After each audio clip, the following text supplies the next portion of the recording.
পরম করুণাময় অসীম দয়ালু আল্লাহর নামে শুরু। আলিফ লাম র। এটি এমন এক কিতাব যার আয়াতসমূহ সুপ্রতিষ্ঠিত, অতঃপর সবিস্তারে বর্ণিত এক মহাজ্ঞানী সর্বজ্ঞ সত্তার পক্ষ হতে, যেন তোমরা আল্লাহ ব্যতীত অন্য কারো বন্দেগী না করো। নিশ্চয় আমি তোমাদের প্রতি তারই পক্ষ হতে সতর্ককারী ও সুসংবাদদাতা। আর তোমরা নিজেদের পালনকর্তা সমীপে ক্ষমা প্রার্থনা করো, অনন্তর তারই প্রতি মনোনিবেশ করো। তাহলে তিনি তোমাদেরকে নির্দিষ্ট সময় পর্যন্ত উৎকৃষ্ট জীবনোপকরণ দান করবেন এবং অধিক আমলকারীকে বেশি করে দেবেন।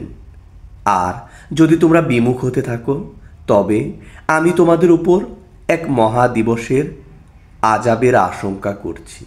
আল্লাহর সান্নিধ্যেই তোমাদেরকে ফিরে যেতে হবে, আর তিনি সব কিছুর ওপর ক্ষমতাবান। জেনে রাখো, নিশ্চয়ই তারা নিজেদের বক্ষদেশ ঘুরিয়ে দেয় যেন আল্লাহর নিকট হতে লুকাতে পারে।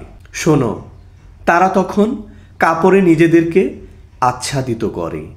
তিনি তখনও জানেন যা কিছু তারা চুপিসারে বলে আর প্রকাশ্যভাবে বলে। নিশ্চয়ই তিনি জানেন যা কিছু অন্তঃসমূহে নিহত রয়েছে। আর পৃথিবীতে কোনো বিচরণশীল নেই, তবে সবার জীবিকার দায়িত্ব আল্লাহ নিয়েছেন।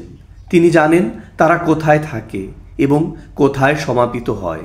সব কিছুই এক সুবিন্যস্ত কিতাবে রয়েছে। তিনি আসমান ও জমিন 6 দিনে তৈরি করেছেন। তার আরশ ছিল পানির উপরে। তিনি তোমাদেরকে পরীক্ষা করতে চান যে তোমাদের মধ্যে কে সবচেয়ে ভালো কাজ করে। আর যদি আপনি তাদেরকে বলেন যে নিশ্চয়ই তোমাদেরকে মৃত্যুর পরে জীবিত উঠানো হবে, তখন কাফেররা অবশ্য বলে এটা তো স্পষ্ট জাদু। আর যদি আমি এক নির্ধারিত মেয়াদ পর্যন্ত তাদের আযাব স্থগিত রাখি, তাহলে তারা নিশ্চয়ই বলবে কোন জিনিসে আযাব ঠেকিয়ে রাখছে। শুনে রাখো, যেদিন তাদের ওপর আযাব এসে পড়বে, সেদিন কিন্তু তা ফিরে যাওয়ার নয়। তারা যে ব্যাপারে উপহাস করত তাই তাদেরকে ঘিরে ফেলবে। আর অবশ্যই যদি আমি মানুষকে আমার রহমতের আস্বাদ গ্রহণ করতে দেই, অতঃপর তার থেকে ছিনিয়ে নেই, তাহলে সে হতাশ ও কৃতজ্ঞ হয়। আর যদি তার উপর আপতিত দুঃখ কষ্টের পরে তাকে সুখভোগ করতে দেই, তবে সে বলতে থাকে আমার অমঙ্গল দূর হয়ে গেছে। আর সে আনন্দে আত্মহারা হয়, অহংকারে উদ্যত হয়ে পড়ে। তবে যারা ধৈর্য ধারণ করেছে এবং সৎকার্য করেছে, তাদের জন্য ক্ষমা ও বিরাট প্রতিদান রয়েছে। আর সম্ভবত ওই সব আহকাম যা ওহির মাধ্যমে তোমার নিকট পাঠানো হয়, তার কিছু অংশ বর্জন করবে এবং এতে মন ছোট করে বসবে। তাদের এ কথায় যে তার উপর কোনো ধনভাণ্ডার কেন অবতীর্ণ হয়নি, অথবা তার সাথে কোনো ফেরেশতা আসেনি কেন। তুমি তো শুধু সতর্ককারী মাত্র, আর সব কিছুরই দায়িত্বভার তো আল্লাহই নিয়েছেন। তারা কি বলে কোরআন তুমি তৈরি করেছ? তুমি বলো তোমরা অনুরূপ 10টি সূরা তৈরি করে নিয়ে আসো এবং আল্লাহ ছাড়া যাকে পারো ডেকে নাও, যদি তোমাদের কথা সত্য হয়ে থাকে। অতঃপর তারা যদি তোমাদের কথা পূরণ করতে অপারগ হয়, তবে জেনে রাখো এটি আল্লাহর ইলম দ্বারা অবতীর্ণ হয়েছে।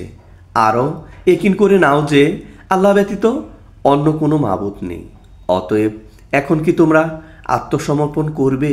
যে ব্যক্তি পার্থিব জীবন ও তার চাকচিক্যই কামনা করে, হয় আমি তাদের দুনিয়াতেই তাদের আমলের প্রতিফল ভোগ করিয়ে দেব এবং তাতে তাদের প্রতি কিছুমাত্র কমতি করা হয় না।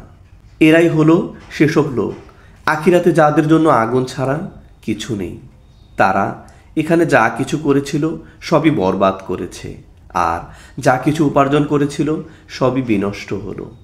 আচ্ছা বলো তো, যে ব্যক্তি তার প্রভুর সুস্পষ্ট পথে রয়েছে, তার সাথে সাথে আল্লাহর তরফ থেকে একটি সাক্ষীও বর্তমান রয়েছে এবং তার পূর্ববর্তী মুসা আলাইহিস সালামের কিতাবও সাক্ষী, যা ছিল পথনির্দেশক ও রহমত স্বরূপ। তিনি কি অন্যান্যের সমান? অতএব তারা কোরআনের প্রতি ঈমান আনেন। আর ওইসব দলগুলি যে কেউ তা অস্বীকার করে, দোজখী হবে তার ঠিকানা। অতএব আপনি তাতে কোনো সন্দেহে থাকবেন না। নিঃসন্দেহে তা আপনার পালনকর্তার পক্ষ হতে ধ্রুব সত্য, তথাপি অনেকেই তা বিশ্বাস করে না। আর তাদের চেয়ে বড় জালেম কে হতে পারে, যারা আল্লাহর প্রতি মিথ্যারোপ করে? এসব লোককে তাদের পালনকর্তার সাক্ষাৎ সম্মুখীন করা হবে, আর সাক্ষীগণ বলতে থাকবে, এরাই ওইসব লোক যারা তাদের পালনকর্তার প্রতি মিথ্যারোপ করেছিল। শুনে রাখো, জালেমদের ওপর আল্লাহর অভিসম্পাত রয়েছে। যারা আল্লাহর পথে বাধা দেয় আর তাতে বক্রতা খুঁজে বেড়ায়, এরাই আখিরাতকে অস্বীকার করে। তারা পৃথিবীতেও আল্লাহকে অপারক করতে পারবে না, এবং আল্লাহ ব্যতীত তাদের কোনো সাহায্যকারীও নেই। তাদের জন্য দ্বিগুণ শাস্তি রয়েছে। তারা শুনতে পারত না এবং দেখতেও পেত না। এরা সে লোক যারা নিজেরাই নিজেদের ক্ষতিগ্রস্ত করেছে, আর এরা যা কিছু মিথ্যা মাবুদ সাব্যস্ত করেছিল তা সবই তাদের থেকে হারিয়ে গেছে। আখিরাতে এরাই হবে সর্বাধিক ক্ষতিগ্রস্ত, কোনো সন্দেহ নেই। নিশ্চয়ই যারা ঈমান এনেছে ও সৎ কাজ করেছে এবং স্বীয় পালনকর্তার সমীপে বিনতি প্রকাশ করেছে, তারাই বেহেশতবাসী। সেখানে তারা চিরকাল থাকবে। উভয় পক্ষের দৃষ্টান্ত হচ্ছে যেমন অন্ধ ও বধির, এবং যে দেখতে পায় ও শুনতে পায়, উভয়ের অবস্থা কি এক সমান? তবুও তোমরা কি ভেবে দেখো না? আর অবশ্যই আমি নূহ আলাইহিস সালামকে তার জাতির প্রতি প্রেরণ করেছি। তিনি বললেন, নিশ্চয় আমি তোমাদের জন্য প্রকাশ্য সতর্ককারী। তোমরা আল্লাহ ব্যতীত কারো ইবাদত করবে না। নিশ্চয় আমি তোমাদের ব্যাপারে এক যন্ত্রণাদায়ক দিনের আযাবের ভয় করছি। তখন তার কওমের কাফের প্রধানরা বলল, আমরা তো আপনাকে আমাদের মতো একজন মানুষ ব্যতীত আর কিছু মনে করি না। আর আমাদের মধ্যে যারা ইতর ও স্থূল বুদ্ধি সম্পূর্ণ, তারা ব্যতীত কাউকে তো আপনার আনুগত্য করতে দেখি না, এবং আমাদের ওপর আপনাদের কোনো প্রাধান্য দেখি না, বরং আপনারা সবাই মিথ্যাবাদী বলে আমরা মনে করি। নূহ বললেন, হে আমার জাতি, দেখো তো, আমি যদি আমার পালনকর্তার পক্ষ হতে স্পষ্ট দলিলের উপর থাকি, আর যদি তিনি তার পক্ষ হতে আমাকে রহমত দান করে থাকেন, তারপরেও তা তোমাদের চোখে না পড়ে, তাহলে আমি কি উহা তোমাদের উপর তোমাদের ইচ্ছার বিরুদ্ধেই চাপিয়ে দিতে পারি? আর হে আমার জাতি, আমি তো এজন্য তোমাদের কাছে কোনো অর্থ চাই না। আমার পারিশ্রমিক তো আল্লাহর জিম্মায় রয়েছে। আমি কিন্তু ঈমানদারদের তাড়িয়ে দিতে পারি না। তারা অবশ্যই তাদের পালনকর্তার সাক্ষাৎ লাভ করবে। বরঞ্চ তোমাদেরই আমি অজ্ঞ সম্প্রদায় দেখছি। আর হে আমার জাতি, আমি যদি তাদের তাড়িয়ে দেই, তাহলে তোমাকে আল্লাহ হতে রেহাই দেবে কে? তোমরা কি চিন্তা করে দেখো না? আর আমি তোমাদেরকে বলি না যে আমার কাছে আল্লাহর ভাণ্ডার রয়েছে, এবং এ কথাও বলি না যে আমি গায়েবী খবরও জানি। এ কথাও বলি না যে আমি একজন ফেরেশতা। আর তোমাদের দৃষ্টিতে যারা লাঞ্ছিত, আল্লাহ তাদের কোনো কল্যাণ দান করবেন না। তাদের মনের কথা আল্লাহ ভালো করেই জানেন। সুতরাং এমন কথা বললে আমি অন্যায়কারী হব। তারা বলল, হে নূহ, আমাদের সাথে আপনি তর্ক করছেন এবং অনেক কলহ করেছেন। এখন আপনার সেই আযাব নিয়ে আসুন, যে সম্পর্কে আপনি আমাদিগকে সতর্ক করেছেন, যদি আপনি সত্যবাদী হয়ে থাকেন। তিনি বলেন, উহা তোমাদের কাছে আল্লাহই আনবেন যদি তিনি ইচ্ছা করেন। তখন তোমরা পালিয়ে তাকে অপারক করতে পারবে না। আর আমি তোমাদের নসিহত করতে চাইলেও তা তোমাদের জন্য ফলপ্রসূ হবে না। যদি আল্লাহ তোমাদেরকে গোমরাহ করতে চান, তিনিই তোমাদের পালনকর্তা, এবং তার কাছেই তোমাদের ফিরে যেতে হবে। তারা কি বলে, আপনি কোরআন রচনা করে এনেছেন? আপনি বলে দিন, আমি যদি রচনা করে এনে থাকি, তবে সে অপরাধ আমার, আর তোমরা যেসব অপরাধ করো তার সাথে আমার কোনো সম্পর্ক নেই।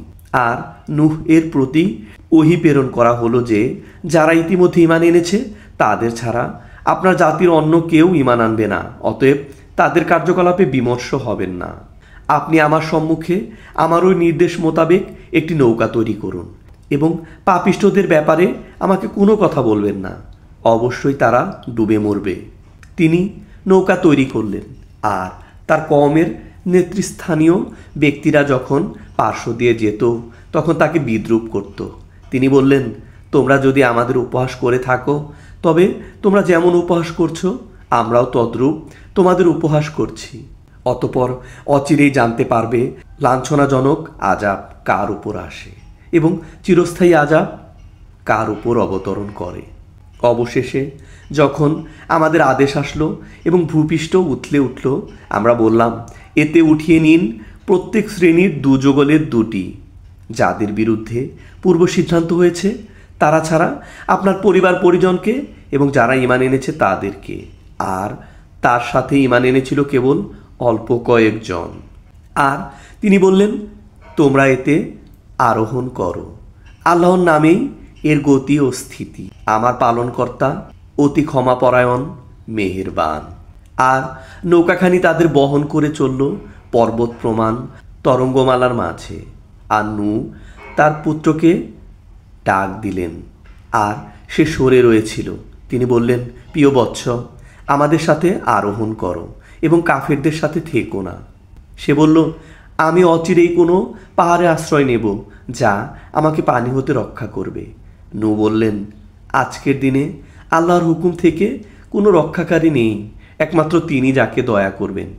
এমন সময় উভয়ের মাঝে তরঙ্গ আড়াল হয়ে দাঁড়ালো, ফলে সে নিমজ্জিত হলো।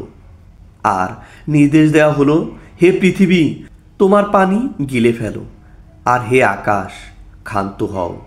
আর পানি হ্রাস করা হলো এবং কাজ শেষ হয়ে গেল। আর জুদি পর্বতে নৌকা ভিড়ল এবং ঘোষণা করা হলো, দুরাত্মা কাফেররা নিপাত যাক। আর নূহ আলাইহিস সালাম তার পালনকর্তাকে ডেকে বললেন, হে পরওয়ারদিগার, আমার পুত্র তো আমার পরিজনদের অন্তর্ভুক্ত, আর আপনার ওয়াদাও নিঃসন্দেহে সত্য, আর আপনি সর্বাপেক্ষা বিজ্ঞ ফয়সালাকারী। আল্লাহ বলেন, হে নূহ, নিশ্চয়ই সে আপনার পরিবারভুক্ত নয়, নিশ্চয়ই সে দুরাচার। সুতরাং আমার কাছে এমন দরখাস্ত করবেন না যার খবর আপনি জানেন না। আমি আপনাকে উপদেশ দিচ্ছি যে আপনি অজ্ঞদের দলভুক্ত হবেন না। নূহ বললেন, হে আমার পালনকর্তা, আমার যা জানা নেই এমন কোনো দরখাস্ত করা হতে আমি আপনার কাছে আশ্রয় প্রার্থনা করছি। আপনি যদি আমাকে ক্ষমা না করেন, দয়া না করেন, তাহলে আমি ক্ষতিগ্রস্ত হব। হুকুম হলো, হে নূহ, আমার পক্ষ হতে নিরাপত্তা এবং আল্লাহর নিজের ও সঙ্গীয় সম্প্রদায়গুলির উপর বরকত সহকারে অবতরণ করুন। আর অন্যান্য যেসব সম্প্রদায় রয়েছে আমি তাদেরকেও উপকৃত হতে দেব। অতপর তাদের উপর আমার দরুন আযাব আপতিত হবে। এটি গায়েবের খবর। আমি আপনার প্রতি ওহী প্রেরণ করছি। ইতিপূর্বে এটা আপনার এবং আপনার জাতির জানা ছিল না। আপনি ধৈর্য ধারণ করুন। যারা ভয় করে চলে তাদের পরিণাম ভালো, সন্দেহ নেই। আর আদ জাতির প্রতি আমি তাদের ভাই হুদকে প্রেরণ করেছি। তিনি বলেন, হে আমার জাতি, আল্লাহর বন্দেগী করো, তিনি ভিন্ন তোমাদের কোনো মাবুদ নেই, তোমরা সবাই মিথ্যা আরোপ করছো। হে আমার জাতি, আমি এজন্য তোমাদের কাছে কোনো মজুরি চাই না, আমার মজুরি তারই কাছে যিনি আমাকে পয়দা করেছেন। তবু তোমরা কেন বোঝো না? আর হে আমার কম, তোমাদের পালনকর্তার কাছে তোমরা ক্ষমা প্রার্থনা করো, অতপর তারই প্রতি মনোনিবেশ করো। তিনি আসমান থেকে তোমাদের উপর বৃষ্টি ধারা প্রেরণ করবেন এবং তোমাদের শক্তির উপর শক্তি বৃদ্ধি করবেন। তোমরা কিন্তু অপরাধীদের মতো বিমুখ হইও না। তারা বলল, হে হুদ, তুমি আমাদের কাছে কোনো প্রমাণ নিয়ে আসো নাই। আমরা তোমার কথায় আমাদের দেবদেবীর বর্জন করতে পারি না, আর আমরা তোমার প্রতি ঈমান আনয়নকারীও নই। বরং আমরাও তো বলি যে আমাদের কোনো দেবতা তোমার উপরে শোচনীয় ভূত চাপিয়ে দিয়েছে। হুদ বললেন, আমি আল্লাহকে সাক্ষী করেছি, আর তোমরাও সাক্ষী থাকো যে আমার কোনো সম্পর্ক নাই তাদের সাথে যাদেরকে তোমরা শরিক করছো। তাকে ছাড়া তোমরা সবাই মিলে আমার অনিষ্ট করার প্রয়াস চালাও। অতপর আমাকে কোনো অবকাশ দিও না। আমি আল্লাহর উপর নিশ্চিত ভরসা করেছি, যিনি আমার এবং তোমাদের পরওয়ারদিগার। পৃথিবীর বুকে বিচরণকারী এমন কোনো প্রাণী নাই যা তার পূর্ণ আয়ত্তাধীন নয়। আমার পালনকর্তার সরল পথে সন্দেহ নেই। তথাপি যদি তোমরা মুখ ফেরাও, তবে আমি তোমাদেরকে তা পৌঁছিয়েছি যা আমার কাছে তোমাদের প্রতি প্রেরিত হয়েছে, আর আমার পালনকর্তা অন্য কোনো জাতিকে তোমাদের স্থলাভিষিক্ত করবেন, আর তোমরা তার কিছুই বিগড়াতে পারবে না। নিশ্চয়ই আমার পরওয়ারদিগারই প্রতিটি বস্তুর হেফাজতকারী। আর আমার আদেশ যখন উপস্থিত হলো, তখন আমি নিজ রহমতে হুদ এবং তার সঙ্গী ইমানদারগণকে পরিত্রাণ করি এবং তাদেরকে এক কঠিন শাস্তি থেকে রক্ষা করি। এ ছিল আদ জাতি, যারা তাদের পালনকর্তার আয়াতকে অমান্য করেছে, তার তদীয় রাসূলগণের অবাধ্যতা করেছে এবং প্রত্যেক উদ্ধত বিরোধীদের আদেশ পালন করেছে। এ দুনিয়ায় তাদের পেছনে পেছনে লানত রয়েছে এবং কেয়ামতের দিনেও। জেনে রাখো, আদ জাতি তাদের পালনকর্তাকে অস্বীকার করেছে। হুদের জাতি আদ জাতির প্রতি অভিসম্পাত রয়েছে, জেনে রাখো। আর সামুদ জাতির প্রতি তাদের ভাই সালেকে প্রেরণ করি। তিনি বললেন, হে আমার জাতি, আল্লাহর বন্দিগি করো, তিনি ছাড়া তোমাদের কোনো উপাস্য নাই। তিনি জমিন হতে তোমাদেরকে পয়দা করেছেন, তন্মধ্যে তোমাদেরকে বসতি দান করেছেন। অতএব তার কাছে ক্ষমা প্রার্থনা করো, অতপর তারই দিকে ফিরে চলো। আমার পালনকর্তা নিকটে আছেন, কবুল করে থাকেন, সন্দেহ নেই। তারা বলল, হে সালে, ইতিপূর্বে তোমার কাছে আমাদের বড় আশা ছিল। আমাদের বাপ দাদা যা পূজা করত, তুমি কি আমাদেরকে তার পূজা করতে নিষেধ করো? কিন্তু যার প্রতি তুমি আমাদের আহ্বান জানাচ্ছ, আমাদের তাতে এমন সন্দেহ রয়েছে যে মন মোটেই সায় দিচ্ছে না। সালে বললেন, হে আমার জাতি, তোমরা কি মনে করো আমি যদি আমার পালনকর্তার পক্ষ হতে বুদ্ধি বিবেচনা লাভ করে থাকি, আর তিনি যদি আমাকে নিজের তরফ হতে রহমত দান করে থাকেন, অতপর আমি যদি তার অবাধ্য হই, তবে তার থেকে কে আমায় রক্ষা করবে? তোমরা তো আমার ক্ষতি ছাড়া কিছুই বৃদ্ধি করতে পারবে না। আর হে আমার জাতি, আল্লাহর এ উষ্টি তোমাদের জন্য নিদর্শন। অতএব তাকে আল্লাহর জমিনে বিচরণ করে খেতে দাও এবং তাকে মন্দভাবে স্পর্শও করবে না, নতুবা অতি সত্বর তোমাদেরকে আযাব পাকড়াও করবে। তবু তারা উহার পা কেটে দিল। তখন সালে বললেন, তোমরা নিজেদের গৃহে 3টি দিন উপভোগ করে নাও, ইহা এমন ওয়াদা যা মিথ্যা হবে না। অতপর আমার আযাব যখন উপস্থিত হলো, তখন আমি সালেকে ও তদীয় সঙ্গী ইমানদারগণকে নিজ রহমতে উদ্ধার করি এবং সেদিনকার অপমান হতে রক্ষা করি। নিশ্চয়ই তোমার পালনকর্তা তিনি সর্বশক্তিমান, পরাক্রমশালী। আর ভয়ঙ্কর গর্জন পাপিষ্ঠদের পাকড়াও করল। ফলে ভোর হতে না হতেই তারা নিজ নিজ গৃহসমূহে উপুর হয়ে পড়ে রইল, যেন তারা কোনো দিনই সেখানে ছিল না। জেনে রাখো, নিশ্চয়ই সামুদ জাতি তাদের পালনকর্তার প্রতি অস্বীকার করেছিল। আরও শুনে রাখো, সামুদ জাতির জন্য অভিশাপ রয়েছে। আর অবশ্যই আমার প্রেরিত ফেরেশতারা ইব্রাহিমের কাছে সুসংবাদ নিয়ে এসেছিল। তারা বলল সালাম, তিনিও বললেন সালাম। অতপর অল্পক্ষণের মধ্যেই তিনি একটি ভুনা করা বাছুর নিয়ে এলেন। কিন্তু যখন দেখলেন যে আহার্যের দিকে তাদের হস্ত প্রসারিত হচ্ছে না, তখন তিনি সন্দিগ্ধ হলেন এবং মনে মনে তাদের সম্পর্কে ভয় অনুভব করতে লাগলেন। তারা বলল, ভয় পাবেন না, আমরা লূতের কওমের প্রতি প্রেরিত হয়েছি। আর স্ত্রীও নিকটেই দাঁড়িয়েছিল, সে হেসে ফেলল। অতপর আমি তাকে ইসহাকের জন্মের সুখবর দিলাম এবং ইসহাকের পরের ইয়াকুবেরও। সে বলল, কি দুর্ভাগ্য আমার, আমি সন্তান প্রসব করব, অথচ আমি বার্ধক্যের শেষ প্রান্তে এসে উপনীত হয়েছি, আর আমার স্বামীও বৃদ্ধ। এ তো ভারী আশ্চর্য কথা। তারা বলল, তুমি আল্লাহর হুকুম সম্পর্কে বিস্ময়বোধ করছো? হে গৃহবাসীরা, তোমাদের উপর আল্লাহর রহমত ও প্রভূত বরকত রয়েছে। নিশ্চয়ই আল্লাহ প্রশংসিত মহিমাময়। অতপর যখন ইব্রাহিম আলাইহিসসালামের আতঙ্ক দূর হলো এবং তিনি সুসংবাদ প্রাপ্ত হলেন, তখন তিনি আমার সাথে তর্ক শুরু করলেন কওমে লূত সম্পর্কে। ইব্রাহিম বড়ই ধৈর্যশীল, কোমল অন্তর, আল্লাহমুখী, সন্দেহ নেই। ইব্রাহিম, এহেন ধারণা পরিহার করো। তোমার পালনকর্তার হুকুম এসে গেছে এবং তাদের উপর সে আযাব অবশ্যই আপতিত হবে, যা কখনো প্রতিহত হবার নয়।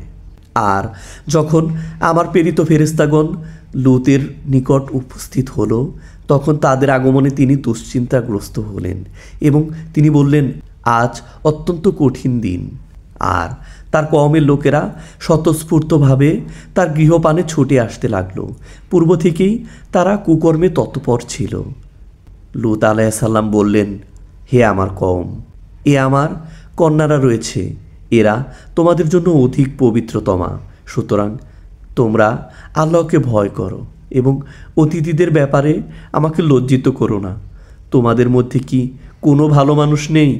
তারা বলল, তুমি তো জানোই তোমাদের কন্যাদের নিয়ে আমাদের কোনো গরজ নেই, আর আমরা কি চাই তা তুমি অবশ্যই জানো।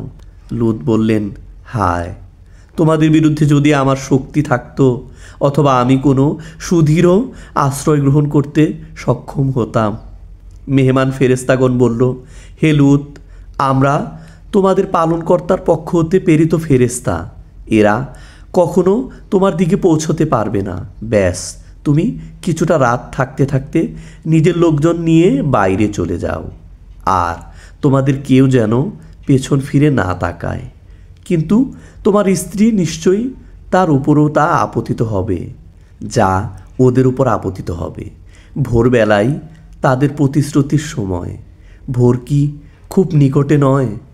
অবশেষে যখন আমার হুকুম এসে পৌঁছালো, তখন আমি উক্ত জনপদকে উপরকে নিচে করে দিলাম এবং তার উপর স্তরে স্তরে কাকর পাথর বর্ষণ করলাম, যার প্রতিটি তোমার পালনকর্তার নিকট চিহ্নিত ছিল, আর সেই পাপিষ্ঠদের থেকে খুব দূরেও নয়। আর মাদিয়ানবাসীদের প্রতি তাদের ভাই শুআয়ব আলাইহিসসালামকে প্রেরণ করেছি। তিনি বললেন, হে আমার কওম, আল্লাহর বন্দেগী করো, তিনি ছাড়া আমাদের কোনো মাবুদ নাই, আর পরিমাপে ও ওজনে কম দিও না। আজ আমি তোমাদেরকে ভালো অবস্থায় দেখছি, কিন্তু আমি তোমাদের উপর এমন একদিনের আযাবের আশঙ্কা করছি, যে দিনটি পরিবেষ্টনকারী। আর হে আমার জাতি, ন্যায়নিষ্ঠার সাথে ঠিকভাবে পরিমাপ করো ও ওজন দাও, এবং লোকদের জিনিসপত্রে কোনোরূপ ক্ষতি করো না, আর পৃথিবীতে ফাসাদ করে বেড়াবে না। আল্লাহ প্রদত্ত উদ্ধৃতি তোমাদের জন্য উত্তম, যদি তোমরা ঈমানদার হও। আর আমি তো তোমাদের উপর সদা পর্যবেক্ষণকারী নই। তারা বলল, হে শুআয়ব, আপনার নামাজ কি আপনাকে ইহাই শিক্ষা দেয় যে আমরা ওইসব উপাস্যদের পরিত্যাগ করব, আমাদের বাপদাদারা যাদের উপাসনা করত, অথবা আমাদের ধন সম্পদে ইচ্ছামতো যা কিছু করে থাকি তা ছেড়ে দেব? আপনি তো একজন খাস মহৎ ব্যক্তি ও সৎপথের প্রতীক। শুআয়ব বললেন, হে দেশবাসী, তোমরা কি মনে করো আমি যদি আমার পরওয়ারদিগারের পক্ষ হতে সুস্পষ্ট দলিলের উপর কায়েম থাকি, আর তিনি যদি নিজের তরফ থেকে আমাকে উত্তম রিজিক দান করে থাকেন, তবে আমি কি তার হুকুম অমান্য করতে পারি? আর আমি চাই না যে তোমাদের যা ছাড়াতে চাই পরে নিজেই সে কাজে লিপ্ত হব। আমি তো যথাসাধ্য শুধরাতে চাই। আল্লাহর মদদ দ্বারাই কিন্তু কাজ হয়ে থাকে, আমি তার উপরই নির্ভর করি এবং তারই প্রতি ফিরে যাই। আর হে আমার জাতি, আমার সাথে জিদ করে তোমরা নূহ বা হুদ অথবা সালেহের কওমের মতো নিজেদের উপর আযাব ডেকে আনবে না। আর লূতের জাতি তো তোমাদের থেকে খুব দূরে নয়। আর তোমাদের পালনকর্তার কাছে মার্জনা চাও এবং তারই পানে ফিরে এসো। নিশ্চয়ই আমার পরওয়ারদিগার খুবই মেহেরবান, অতি স্নেহময়। তারা বলল, হে শুআয়ব, আপনি যা বলছেন তার অনেক কথাই আমরা বুঝি নাই। আমরা তো আপনাকে আমাদের মধ্যে দুর্বল ব্যক্তি মনে করি। আপনার ভাই বন্ধুরা না থাকলে আমরা আপনাকে প্রস্তরাঘাতে হত্যা করতাম। আমাদের দৃষ্টিতে আপনি কোনো মর্যাদাবান ব্যক্তি নন। শুআয়ব আলাইহিসসালাম বললেন, হে আমার জাতি, আমার ভাই বন্ধুরা কি তোমাদের কাছে আল্লাহর চেয়ে প্রভাবশালী? আর তোমরা তাকে বিস্মিত হয়ে পেছনে ফেলে রেখেছ। নিশ্চয়ই তোমাদের কার্যকলাপ আমার পালনকর্তার আয়ত্তে রয়েছে। আর হে আমার জাতি, তোমরা নিজ স্থানে কাজ করে যাও, আমিও কাজ করছি। অচিরেই জানতে পারবে কার উপর অপমানকর আযাব আসে আর কে মিথ্যাবাদী। আর তোমরাও অপেক্ষায় থাকো, আমিও তোমাদের সাথে অপেক্ষায় রইলাম। আর আমার হুকুম যখন এলো, আমি শুআয়ব ও তার সঙ্গী ইমানদারগণকে নিজ রহমতে রক্ষা করি। আর পাপিষ্ঠদের উপর বিকট গর্জন পতিত হলো, ফলে ভোর না হতেই তারা নিজেদের ঘরে উপর হয়ে পড়ে রইল, যেন তারা সেখানে কখনোই বসবাস করে নাই। জেনে রাখো, সামুদের প্রতি অভিসম্পাতের মতো মাদিয়ানবাসীদের উপরেও অভিসম্পাত। আর আমি মুসাকে প্রেরণ করি আমার নির্দেশনাদি ও সুস্পষ্ট সনদসহ ফেরাউন ও তার পরিষদবর্গের কাছে। তবুও তারা ফেরাউনের হুকুমে চলতে থাকে, অথচ ফেরাউনের কোনো কথা ন্যায়সঙ্গত ছিল না।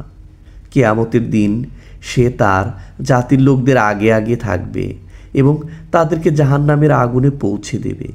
আর সেটা অতীব নিকৃষ্ট স্থান, সেখানে তারা পৌঁছেছে। আর এ জগতেও তাদের পেছনে লানত রয়েছে এবং কিয়ামতের দিনেও অত্যন্ত জঘন্য প্রতিফল যা তারা পেয়েছে। এ হচ্ছে কয়েকটি জনপদের সামান্য ইতিবৃত্ত যা আমি আপনাকে শোনাচ্ছি। তন্মধ্যে কোনো কোনোটি এখনও বর্তমান আছে, আর কোনো কোনোটির শিকড় কেটে দেয়া হয়েছে। আমি কিন্তু তাদের প্রতি জুলুম করি নাই, বরং তারা নিজেরাই নিজেদের উপর অবিচার করেছে। ফলে আল্লাহকে বাদ দিয়ে তারা যেসব মাবুদকে ডাকত, আপনার পালনকর্তার হুকুম যখন এসে পড়ল তখন কেউ কোনো কাজে আসলো না, তারা শুধু বিপর্যয়ই বৃদ্ধি করল। আর তোমার পরওয়ারদিগার যখন কোনো পাপপূর্ণ জনপদকে ধরেন তখন এমনিভাবেই ধরে থাকেন। নিশ্চয়ই তার পাকড়াও খুবই মারাত্মক, বড়ই কঠোর। নিশ্চয়ই ইহার মধ্যে নিদর্শন রয়েছে এমন প্রতিটি মানুষের জন্য যে আখিরাতের আযাবকে ভয় করে।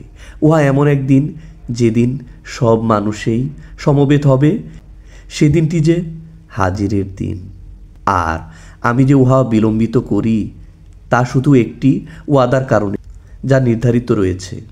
যেদিন তা আসবে সেদিন আল্লাহর অনুমতি ছাড়া কেউ কোনো কথা বলতে পারবে না। অতঃপর কিছু লোক হবে হতভাগ্য আর কিছু হবে সৌভাগ্যবান। অতএব যারা হতভাগ্য তারা দোজখে যাবে, সেখানে তারা আর্তনাদ ও চিৎকার করতে থাকবে। তারা সেখানে চিরকাল থাকবে, যতদিন আসমান ও জমিন বর্তমান থাকবে। তবে তোমার প্রতিপালক অন্য কিছু ইচ্ছা করলে ভিন্ন কথা। নিশ্চয়ই তোমার পরওয়ারদিগার যা ইচ্ছা করতে পারেন। আর যারা সৌভাগ্যবান তারা বেহেশতের মাঝে সেখানেই চিরদিন থাকবে, যতদিন আসমান ও জমিন বর্তমান থাকবে। তবে তোমার প্রভু অন্য কিছু ইচ্ছা করলে ভিন্ন কথা। এ দানের ধারাবাহিকতা কখনো ছিন্ন হওয়ার নয়। অতএব তারা যেসবের উপাসনা করে তুমি সে ব্যাপারে কোনোরূপ ধোকায় পড়বে না। তাদের পূর্ববর্তী বাপদাদারা যেমন পূজা উপাসনা করত, এরাও তেমন করছে। আর নিশ্চয়ই আমি তাদেরকে আযাবের ভাগ কিছুমাত্র কম না করেই পুরোপুরি দান করব। আর আমি মুসাকে অবশ্যই কিতাব দিয়েছিলাম, অতঃপর তাতে বিরোধ সৃষ্টি হলো। বলা বাহুল্য, তোমার পালনকর্তার পক্ষ হতে একটি কথা যদি আগেই বলা না হতো তাহলে তাদের মধ্যে চূড়ান্ত ফয়সালা হয়ে যেত। তারা এ ব্যাপারে এমনই সন্দেহপ্রবণ যে কিছুতেই নিশ্চিত হতে পারছে না। আর যত লোকই হোক না কেন, যখন সময় হবে তোমার প্রভু তাদের সকলেরই আমলের প্রতিদান পুরোপুরি দান করবেন। নিশ্চয়ই তিনি তাদের যাবতীয় কার্যকলাপের খবর রাখেন। অতএব তুমি এবং তোমার সাথে যারা তওবা করেছে সবাই সোজা পথে চলে যাও, যেমন তোমায় হুকুম দেয়া হয়েছে, এবং সীমালঙ্ঘন করবে না। তোমরা যা কিছু করছো নিশ্চয়ই তিনি তার প্রতি দৃষ্টি রাখেন। আর পাপিষ্ঠদের প্রতি ঝুঁকবে না, নতুবা তোমাদেরকেও আগুন ধরবে। আর আল্লাহ ব্যতীত তোমাদের কোনো বন্ধু নাই, অতএব কোথাও সাহায্য পাবে না। আর দিনের দুই প্রান্তে নামাজ ঠিক রাখবে এবং রাতের প্রান্তভাগে পুণ্য কাজ অবশ্যই পাপ দূর করে দেয়।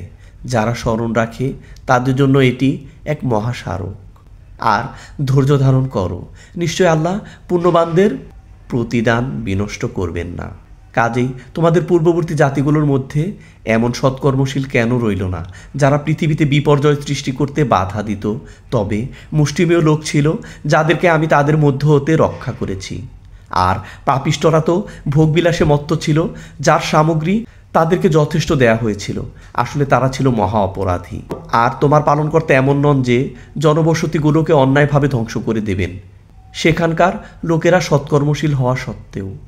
আর তোমার পালনকর্তা যদি ইচ্ছা করতেন তবে অবশ্যই সব মানুষকে একই জাতিসত্তায় পরিণত করতে পারতেন, আর তারা বিভিন্ন ভাগে বিভক্ত হতো না। তোমার পালনকর্তা যাদের উপর রহমত করেছেন তারা ব্যতীত সবাই চিরদিন মতভেদ করতেই থাকবে এবং এজন্যই তাদেরকে সৃষ্টি করেছেন। আর তোমার আল্লাহর কথাই পূর্ণ হলো যে অবশ্যই আমি জাহান্নামকে জিন ও মানুষ দ্বারা একযোগে ভর্তি করব। আর আমি রসুলগণের সব বৃত্তান্তই তোমাকে বলছি, যদ্বারা তোমার অন্তরকে মজবুত করছি। আর এভাবে তোমার নিকট মহাসত্য এবং ইমানদারদের জন্য নসিহত ও স্মরণীয় বিষয়বস্তু এসেছে।